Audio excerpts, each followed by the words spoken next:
লেখা ৩৬শে জুলাই। ক্যালেন্ডারের পাতায় তখন চোখ দুখানা বুলাই, রক্তের রং ঝলসে ওঠে ৩৬শে জুলাই। কালনাগিনের বিষাক্ত নখ খুব লেখাবে দেশ, আল্লাদিদের বায়না যেন আর হবে না শেষ। আবু সাইদ বুক ফুলিয়ে তুলল তুমুল ঝড়, স্বৈরাচারের প্রেতাত্মারা কাঁপছিল থরথর। ঝড় থামাতে খুনির দোসর জীবন নিল কেড়ে, ভাই হারানো সতীর্থদের পৌঁছে গেল ফেরে।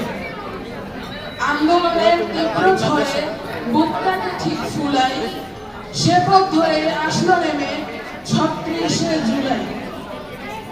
স্বাধীন দেশে মেধাবীরা বঞ্চিত হয় কোটায়, কান্না তাদের নিত্য ঝরে অশ্রু ফোটায় ফোটায়।